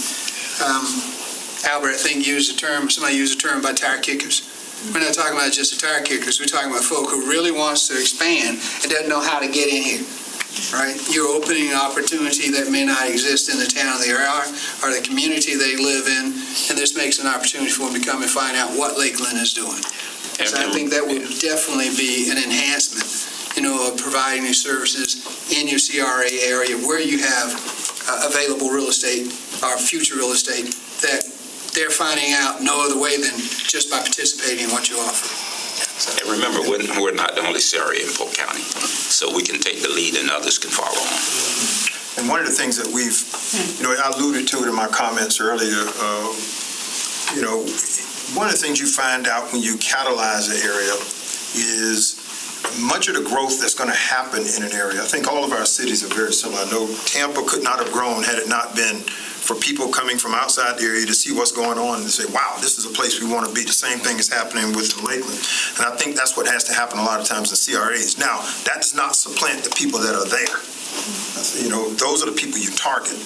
But then, as James said, when people see the opportunity, and they want to set those businesses up, when they see the supportive services. I look at markets like Pinellas County. Pinellas County did not become a growing area for tech by luck. I was there when they started orientating that area, even that district where they talked about making that a tech district. Once people saw the opportunity, they started wanting to come there. Then when they saw the supportive services, okay, all of the different entities and things that support the tech industry, they started wanting to come there. And so now you have a burgeoning tech district over in St. Petersburg. And so I think much of the same thing can happen here when we talk about businesses to help these CRAs grow. And then when the people in the community see those opportunities as well, if you're a small business owner, you want to find out how can I get in on that. And so, yes, I think you target the individuals who are in the CRA. That's the goal. But at the same time, if people from outside the CRA want to take advantage of those opportunities, then you want to find a way to be able to help support them as well. But I agree, I know that and just, I've been involved in this for a while, and we've had to deal with some of these issues. We're dealing with a brand new CRA that we've been servicing a while now. There will be people that say, well, I don't want my money used for people outside of my area. Our taxes are supposed to go to help the people in this area. But I think once you get them to understand how economic development goes, people begin to see the reason for those things. And those have been tough conversations at CRAs. I'm sure you all have had some of those same discussions over the years that they've had. And so I think once you can connect the dots for people to see how these things work, it makes it much better. Thank you for that. I'm a big fan of what's being presented here. I think we're long overdue to being able to address some of the needs of the entrepreneurs in our community. I go back to when ARPA came out. I think I was in the commissioner's inboxes saying, what are we doing? Because there's federal dollars available for our entrepreneurs, for grants, for money to be coming directly to Lakeland. So it would probably be something I would regret if I did not say this for the record. I'm very concerned that we're not positioning Lakeland specifically for success. I love these organizations. I love what they're doing. But I feel like the money that we're investing is definitely going to serve those that it's going to serve in our community. So every possible individual we can serve is important to me. I don't want to exclude being able to help. But I feel like what I heard in the conversation is, well, we're just talking about these first 3 years. And I'm thinking about the long-term future. And the CRA doesn't have necessarily a forever future, right? We've talked about the sunsetting of the CRAs. So my concerns become questions like, well, are we able to position organizations that do something similar to the BBIC or Prospera to be homegrown, to become, headquartered, and these are our organizations similar to the great success stories that you have in Tampa Bay and in the Orlando areas, being that we are, we're depending upon the resources to come from Orlando and Tampa to serve us, as opposed to us being that place where people will come to us and say, wow, look at what Lakeland, look what Polk County has done. They have these organizations here. This is a lot of money to be investing, and I don't think it's not worth investing. I'm just wondering, are we making the best investment for the long-term success of all of the entrepreneurs in our community when we're going to be continuing to need resources to come from outside to support? We're going to hire, hopefully we're going to hire a Lakeland person in a full-time position to be that person from the BBIC perspective.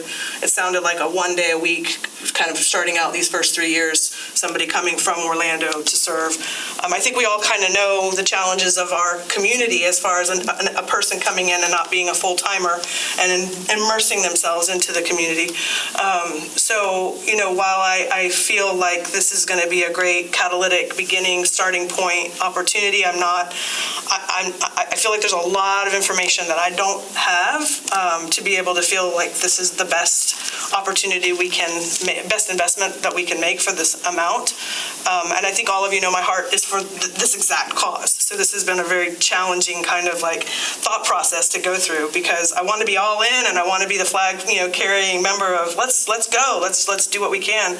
I just have quite a few wishes, I guess, concerns, and hopes that, as if we leave this to just what it is on the table right now, 5, 6, 10, 15, 25 years from now, what's going to be better for Lakeland other than we gave this a really good try, we did it for 3 years, and I don't know what's coming after that. What I heard to that point that helped deal with that for me is a commitment from the chamber. That them acting as a linchpin leader in this, does that help change that at all for you in that they're saying we're looking for a way to continue this, that it isn't just these two organizations doing it, but they're standing behind and they have members who are, hey, we can help make this work sooner than later. Does that help talk to that? I guess it'll come back around to the funding question. It's going to be, okay, this will get us through 3 years. What are we going to do after that? And I don't know that the chamber is in a position at this point in time to be able to speak to it. Like, we don't really know, I guess, is the concern that I have. Like, absolutely, I would love to be able to help these 200 and, minimum of 240 individuals that we would be serving. But could we do more? Could we do better? Is there a better way to allocate those dollars? That's just what's reeling in my head. It's like I'm just feeling like I looked at all of the websites both of the websites for BBIC and Prospera. I don't see Polk County representation on their boards, so that all of the decisions that are going to be made are not going to be made, with Lakeland's best interests at heart, which that's fine, But those are just the thoughts that came through my mind as I was preparing for this conversation is, what can we do to make decisions specifically for Lakeland that would be better for us in the future? Now remember why they are actually here, because there wasn't an entity in Lakeland or Polk County to take care of that particular need that you're talking about. If there were, then they wouldn't be here. So as we move forward and we get established in Lakeland, we can get members on the board, or we can set up a Lakeland entity for BBIC, but they're called BBIC of Tampa Bay because that's where they are now. What we're trying to do is get that established in Lakeland, and whether it's 50, 150, or 200 plus, as we get these businesses and the business owners trained and they become successful, then that's capital and growth that's going to be in the Lakeland economy. So I understand you want a business or an entity in Lakeland to do what they're doing, but there hadn't been one to step up to do that. And if we deny them, we'll be in the same spot. Now, what will eventually happen, as he said in his presentation, they get businesses started, and after a while, they outgrow them. So then a Lakeland bank or financial institution may be able to step up and help. So then that's helping in the area, helping in the city.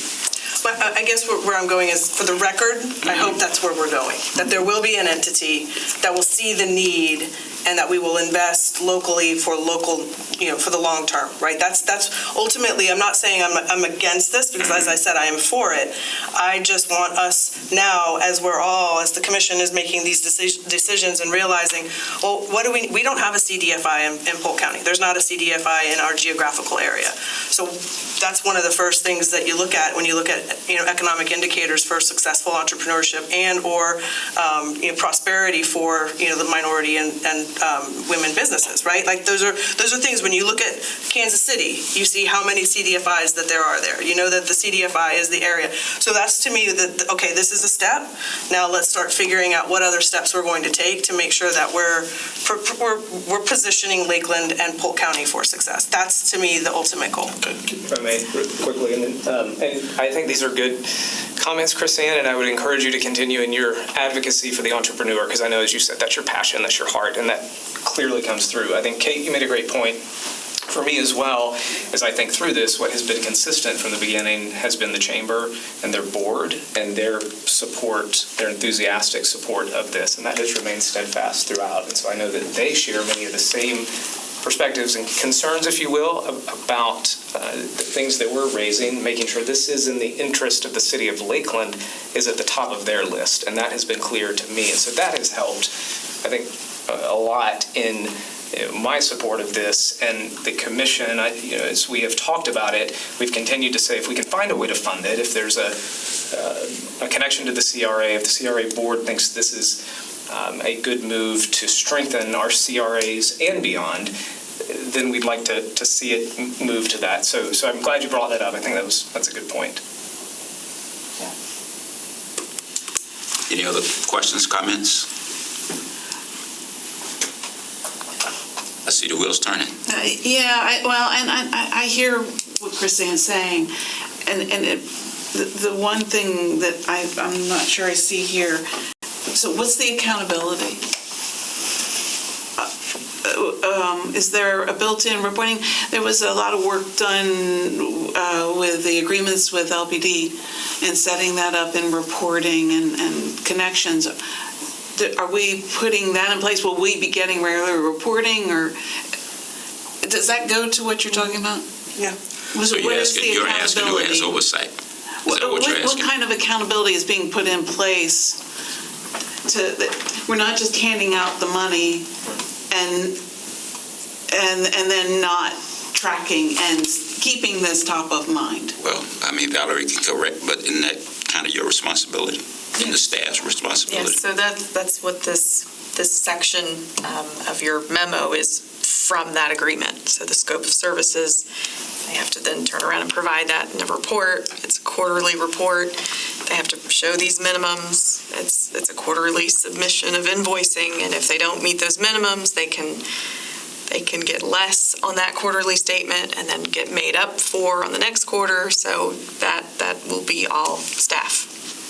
And there's going to be a way to confirm the numbers. Is there audibility? Yes, and so we've also talked about this with the service providers, and in the method of reporting we've set up is just a form. And if that form is not working for me to understand and decipher the information, or if they can't get it and gather it, we're going to be working on making sure it's workable for both of us, because you can set a form in an agreement and then find out 6 months down the road that this just isn't working in reporting. So yes, we have an Exhibit A is scope of services, Exhibit B is the form of the reporting, Exhibit C is the quarterly payment schedule. There's a full agreement that's been prepared in anticipation of this moving forward. Seems like some of this is we're going to figure this out as we go, because we don't have another way and we've got to get something started, and this is our best shot. And just as an FYI, if I can, that is something that we already have to do with almost every entity we're involved with. We have to provide reports. We do intake sheets and things of that nature already. So the reporting structure is typically tied to your reimbursement. That's how you get paid. If you don't produce the information that's necessary to get paid, you don't get paid. And that information is open to whoever we're turning it in.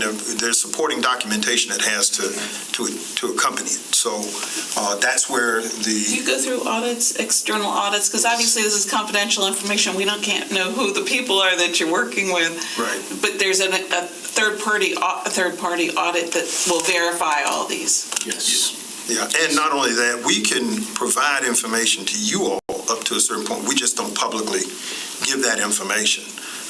So I don't necessarily talk about exactly what we've done for a client as far as providing loans and things of that nature. But if you have to know who that person is on a form, then yes, we provide that information. Yes. If there are no other questions. Well, I guess on the lines of what Katie is sharing, is this the extent of what the commission is going to be presented on the 17th? Are they going to see the full draft, or? They're going to see the full agreement and a similar version of this memo. Okay. Because when I'm looking at like the next item on our agenda, and I'm seeing the very specific, identified, like the scope is, we've got a lot of specificity on other projects and not a lot of specificity for this one. Because this agreement isn't finalized, so I didn't feel it was appropriate to share with you a draft that wasn't approved by all parties and the attorney. I can share it when it is ready. But I think I think that's where most of my uncertainty and questions is coming from, because this just seems very. I'll say this as generally as I can. We are looking at this for a funding allocation and for generally the services that they are going to be providing them for. That's also what the next item is. We're generally reviewing this for funding and for the scope of services, what it's for. It's not our role at this level to review the content of this scope. We can provide comments, we can provide input, but we have a legal team that gives us that input and guides us on how exactly to word the scope of services and the form of an agreement.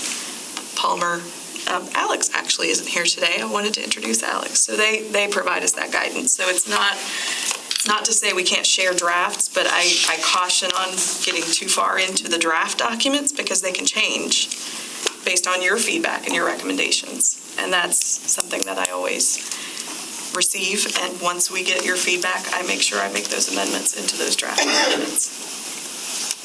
All right. I don't know if I should say this or not, but I'm just going to say it. You know me. I think it's a great idea that you are partnering, however, with the well, however that works. So to me, it makes my heart happy to know that possibly the well might be getting some of that allocated money, I don't know, to pay for event space or anything like that. Will that work at all? No. Okay. This is an allocation to be paid to BBIC and Prospera for their services. Right. Because they have a partnership to use the well space, that is a separate between each service provider and the well. Right. And that is also to be using the Chamber's office. So Okay. they would be working between those two service providers. But just as a CRA project, the well, and we know that she needs business and she needs to pay her mortgage, it's nice to know like that this is going to be a consistent 3-year partnership. Somehow she can, does that make sense? At least in my head. It's a positive. Yes. Well, for the chamber, the Yeah. others that are part of that. Yes. I'm sorry. I jumped ahead of your. No, as a business owner, I just think Yeah. this could be a huge win for her, for the well. You're correct. You're right. You're right. If we may. And if I can, you may want to talk to Dr. Brisbane about BBIC's commitment to the well. We made an investment. So, we try to bring value to whatever we do. And so if we're asking for something, we bring something to the table as well, which is not typical, but that's something that we did because we believe in what she's doing. We want to support what she's doing. And so to that end, we did what we could do, and she can speak to that specifically.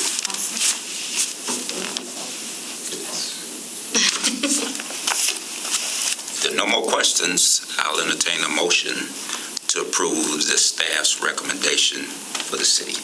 I make that motion. Can I get a second, please? Second. All right. Any questions, comments before I move forward to vote? If none, all in favor of recommending the approval of staff recommendations for the money in collaboration with Prospera and BBIC, stay so with aye. Aye. Oppose? Thank you. Mr. Chair, Next. before you move on, let me share something if I could, if I may. Because again, coming out of a city commission role as my former colleague and I served in this capacity to do what we see as move forward, and thank you again for what your recommendation is. It's important to know, I think, that we understand these two entities are providing service. And sure, Ms. Amy, the Chamber, Sally Brisbane Stone, the well, are places where we believe and will hope and say that it is, where the service will be rendered, but that's a separate all-together entity, other than what we're discussing right now. But I want to thank you all again for allowing me to have a conversation with you, because when I came on board, as I did, I was tasked to make sure that one of the many things that I've been asked to do, that we get this going, because we knew the city commission had already allocated the dollars. And we got to make sure they get done. And legal, along with Ms. Valerie Farrell's support, make sure we had these agreements in place that's still being I think, tweaked to the point where these two entities can say, okay, let's move forward, and hopefully we have that done here by time. So I want to say thank you again for that. And I think we'll start somewhere. And this is somewhere. I don't say this to be negative, but we had to start somewhere where we had the Lakeland History and Culture Center. We beat that thing in 5 years. It shouldn't have taken that long. 5 years. But we at least got something. And even now at this point, where this place is too small right now. And we got to find some other place. I imagine the commission will have to look at that, where it's going to go from this point, as it's outgrown itself. This is going to outgrow itself. And we're going to know Lakeland still going to be in control and have the wherewithal to make sure everything happens. I want to make sure I get that on record. Thank you. Thank you, Mr. Walker. We And will. Amy. We will get out of your hair. Yes. Because we have taken up Feel free to stay. plenty of your time. You got all this- I know. That's our exit then. I know. We are so grateful for the confidence that the City Commission and the CRA has placed not only in these two organizations, but also in the Chamber. And we appreciate the partnership and are really thrilled to be able to continue to grow the resources that are available for our small business community. So thank you for that. Thanks, Amy. See you. Thank you all. Thank you very much. Thanks a lot. Appreciate your time. Thank you. All right, so you just And I do get off I-4 now, quite often. Yeah, lucky you. All right, and they get to leave now. As we move toward 5. Next. Next, we have the East Main Rose Street right-of-way professional services. I will be as brief as possible. This is coming off of the January 5th board retreat. You all remember, I hope, the update from John Kirk, that's John Trout, on the East Main design guidelines that he had prepared. These are just a few of the excerpts. And a lot of these are just ideas and design standards that we are hoping to implement throughout all of East Main, and really focusing on Rose Street because it is that pedestrian kind of gateway to downtown and into East Main District. So how do we take this set of pretty pictures and actually make it a reality? We really need to take it to a set of design plans. So we need the professional services now to go beyond just planning and putting it into a document and saying these are our recommended design guidelines. We need to say, take these elements and put them into a set of bid drawings. And that is the lengthy task authorization, scope that you have in your packet. But behind that, I wanted to just remind you of the excerpt from the East Main District Plan. And the recommendation is for that scope of work, it's $163,600. And we do have a specific allocation for East Main District. And this is just design. This will get us to construction documents to do the improvements within the right-of-way. Will cost a whole lot more, but these will give us those design documents so that we can bid it out. And we will hopefully get permitting across the railroad. We'll get permitting with Public Works. And we'll have a nice set of plans to be able to move forward with those improvements, because we do see a lot of opportunity, a lot of interest in this corridor to begin some real development. So we want to make sure we're in line with those opportunities and that we're moving as quickly as possible so we can capitalize on their potential and make these improvements a reality. So Valerie, and I know that says to be derived from fiscal year 23 Midtown budget east. But in kind of the beginning of that project, south of the Midtown area, wouldn't part of that be considered downtown? So the full length of these improvements are right here at the bypass and all the way over to East Main. Okay. So our Midtown boundary starts at the bypass. So downtown's, let's get our maps. Let's take a look at the map.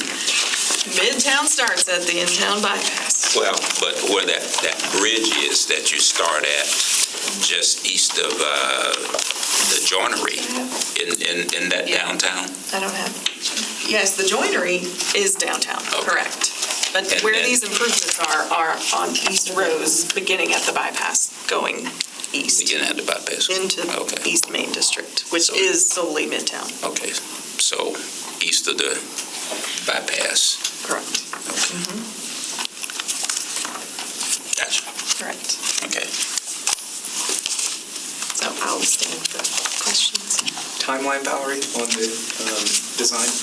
I put in our task authorization a year, because this will not only lead to bid documents, but this will also lead us through that coordination of Yes, ma'am. the bidding and construction coordination. So hopefully we can get it bid and start construction in a year. It'd be great if we could complete it in a year. I'm excited about this. I'm very excited. I know that the opportunities on Rose Street are ripe, and they are ready to move, and so we need to. So do we need to vote on this consideration now? Yes, please. The funding and for the scope of. You making a motion? And I second. Okay. I'm excited. Okay, all in favor?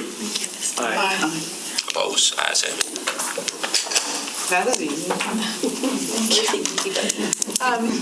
So I did do. I was going to go through our annual report presentation, but I'll be brief. The annual report is done, and I will be presenting a little more at length with the commission. However, I have a time limit, so I have to practice and time myself to be 5 to 7 minutes. But I think that the major highlights of this report really are a testament to the amount of change, the amount of resilience that we as a CRA faced in 2022. And that's in rebuilding.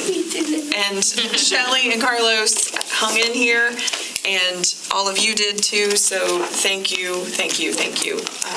Shelley and Carlos are troopers, and thank you to all of you for being here through a very challenging year, but we will emerge stronger and more resilient than ever. So some of the major highlights, I think that I'm sorry. No, I was just going to say, we really need to clap our hands and applaud, because the office went from what I consider great leadership down to zero, no leadership. And Valerie had to come in running and heavy lifting and sweating and doing all that kind of stuff to pull it back together. So as a board, we probably didn't, well, no, we didn't see everything that was going on behind the scenes.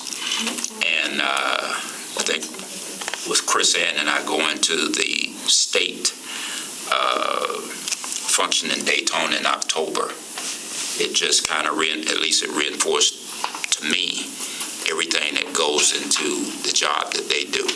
And then just let me know what she had to do coming in. And so, again, great job, and I hope you finally had a chance to maybe exhale a little bit. But I had Brian and Jason. Say what? You get an almond croissant from Born and Bred as well. I have to give credit.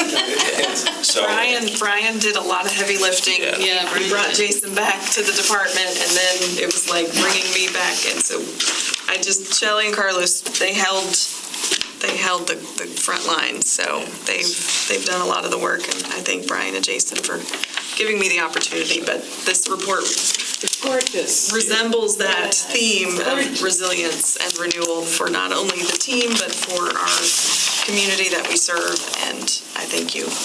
so when they come and make recommendations to us, and we can debate back and forth, and we finally vote on it, they've already done a lot of work just to get that in front of us. So thank you all. Thank That all you've done. And do you have any new team members coming on board? We are interviewing in the next week. I think we had 5 scheduled project manager interviews, and we're completing those in the next week.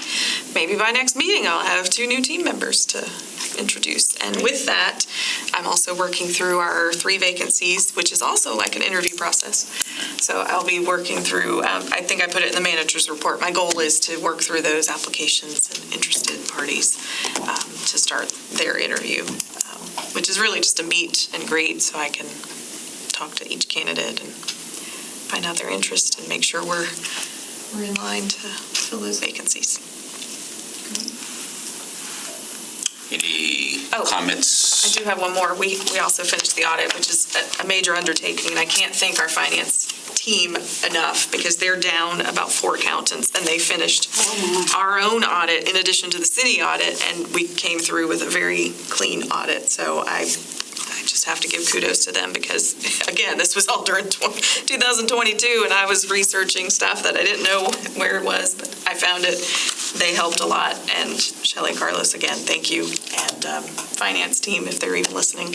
Oh, and as the chair of the Finance Committee, while it's not the most exciting report, it is always nice to be able to share that we have received a clean audit in all divisions, departments, and so thank you to everyone who's part of that. It's a very big undertaking, and happy to have a clean report. It's never good to have a comment. Yeah.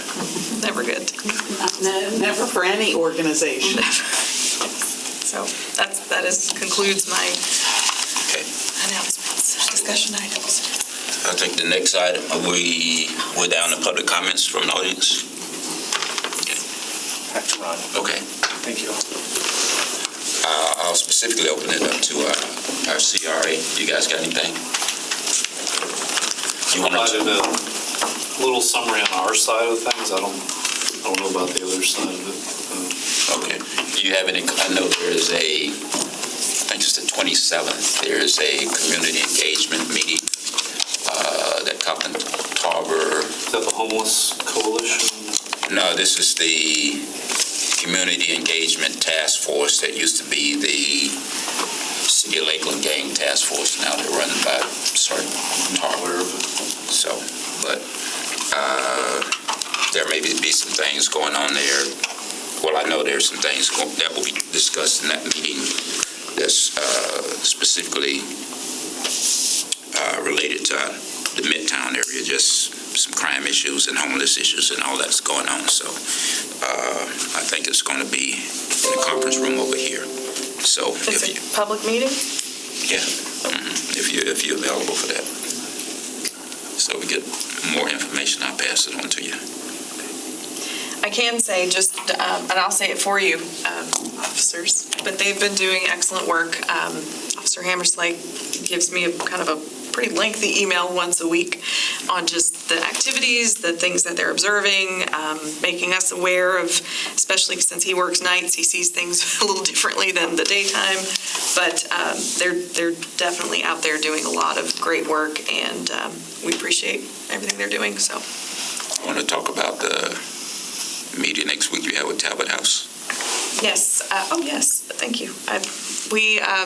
I invited our chair to come with me to the Talbot House board meeting. We are working on a couple of projects, and I'm just going to be presenting the information for a new kind of fencing or railing behind their facility just to help with pedestrians so they're not spilling over into the roadway, and also preventing individuals from stopping in the roadway and provide that safety for the pedestrians on the inside of the sidewalk. And also to talk about a new art mural project on their wall. So we're working with Dave Collins. I was going to say Dave Nelson. Dave Collins, Kent McAllister, Jillian Fazio. It's David Nelson Collins. Thank you. I thought there was a reason why I was thinking that. And they are serving as an art committee to help select artists to do a mini art wall, mural wall. We're calling it the Midtown Mini. Yes, mini murals. Mini murals. It's getting late, guys. How many murals? I forgot how many, but they're on the little arches of the Talbot House wall. So we're going to present that, make sure that their board is happy and supportive, and a little bit of art can cheer up anybody's day. So that's what we're hoping to achieve. I was excited to read they have a new initiative on eviction prevention services, so they maybe cut down on the number of people who need their services by helping them before they get Yes. there. And so that's one thing I learned with Maria. She comes with a lot of experience and knowledge, and she said diversion is one of her top priorities, is to help prevent that anyone ever needs to get to their front step, essentially. Wow. So I'm really excited to work with her, and among other things, addressing our... And one of my biggest concerns with Talbot House, and Valerie and I talked about this the other day. I went to Salvation Army annual dinner. Was it last month, the end of February? It kind of runs together, but Tim Tebow was the speaker. And Talbot House, the Salvation Army used to be in the building on Massachusetts where 850 Mass is now. And they moved out on Kathleen Road. And they've done some great things with building a facility and continuing to add on for displaced families and things like that. And where Talbot House is currently located, in fact, if you left this meeting now and went to the well, that little side street, Tennessee, it would be full of people back there because Talbot House is feeding right now. So if Talbot House can't, at least in my opinion and what I've seen, if Talbot House can't find another location, it's always going to be prohibitive for that area around the well and Yard on Mass, which we have an investment in, for them to be successful. Because if you're at the last, I think it was a City Commission meeting, the 1st of March, I think it was, a gentleman was advocating to continue feeding the homeless in the park. And he actually mentioned that one reason that all those people gather there is because, they'll get their breakfast or whatever, and then there's no activity for them to do until their next meal at Talbot House or when Lighthouse start taking people in. And as long as Talbot House is currently where it is, that's just kind of their hub, and they just congregate wherever until it's time to go there again. Whether you go down Kentucky or Tennessee, especially behind the tax collector's office, that's just a camp back there. So I am just as interested that we have to leave, but that is a whole conversation. Yeah, there's a whole can of things that you just opened there. Yeah, it's a big issue, and it really has to be tackled. And it's not just a city issue, but it's multiple private organization issues. And there is a homeless task force, a homeless whatever. But I mention all that because we have an investment in Yard on Mass and the well. That's kind of right in the mix of all that. Talbot House was put there to help so that the homeless had a place to go in the first place. So it's just tricky stuff you're talking about. Yeah. Well, I'm not saying get rid of Talbot House, but where it's currently located just creates more problems in that area. And not only do we have Yard on Mass and the well, we have like 2 blocks of property on Myrtle and Parker that is just sitting there. That's nothing being done with it now. And I just feel like it's tough. It's going to be tough to encourage a developer to put something there because of everything that's going on around that area. So, but that's that. Any other comments? I would like to introduce, because I saw him walk in, our new Assistant City Attorney, Alex Landback. Alex Landback. Nice to meet you. He's been with us a few weeks now. Yes. And we're real excited to work with him. He was a former attorney at Florida Poly. Yes, Associate General Counsel at Florida Poly, and before that, a State Attorney down in Bartow. So, welcome. I'm so excited to work with him. And so when I mentioned that the City Attorney's Office has those agreements, that he is one of the 2 between he and Palmer, they'll be ironing out all of those details on BBIC Prospera and other items going forward. So April 17th, if you're coming to that meeting to review the annual report, we have these items, and if you recall the Beach Tree Flats incentive, that will also be going on that agenda. And you can sit and show support or provide comments. Either way. No other comments? Meeting adjourned. Thank you. Next meeting is May the 4th be with you.